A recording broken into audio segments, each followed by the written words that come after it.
بسم اللہ الرحمن الرحیم۔ ناظرین کرام السلام علیکم ورحمۃ اللہ۔ امید ہے آپ سب خیر و عافیت سے ہوں گے۔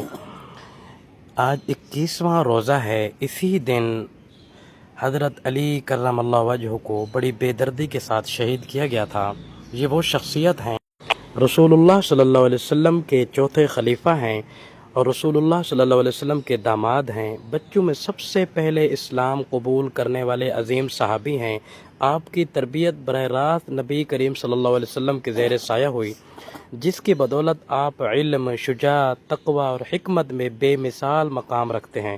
آپ رضی اللہ تعالیٰ عنہ کو باب العلم کہا گیا ہے۔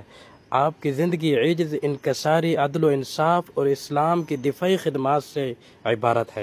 آپ رضی اللہ تعالیٰ عنہ تمام غزوات میں رسول اللہ صلی اللہ علیہ وسلم کے ہمراہ اپنی بے مثال شجاعت کا لوہا منوایا۔ رسول اللہ صلی اللہ علیہ وسلم کی لخت جگر سیدہ جنتی عورتوں کی سردار سیدہ فاطمہ زہرا رضی اللہ تعالیٰ عنہ سے نکاح فرمایا، جس سے آپ کو اہل بیت نبوی میں مرکزی حیثیت حاصل ہوئی۔ آپ رضی اللہ تعالیٰ عنہ کو علمی حلقوں میں اور خطابت کے میدان میں بہت بڑا مقام تھا۔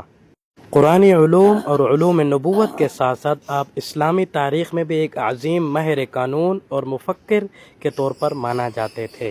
آپ رضی اللہ تعالیٰ عنہ کو 40 ہجری میں 19 رمضان المبارک کو کوفہ میں شہید ہوئے، لیکن آپ کا علمی اور روحانی فیض تا قیامت امت کے لیے مشعل راہ ہے۔ 2 دن شدت تکلیف کے ساتھ ساتھ گزارنے کے 21 رمضان المبارک کو خالق حقیقی سے جا ملے ہیں۔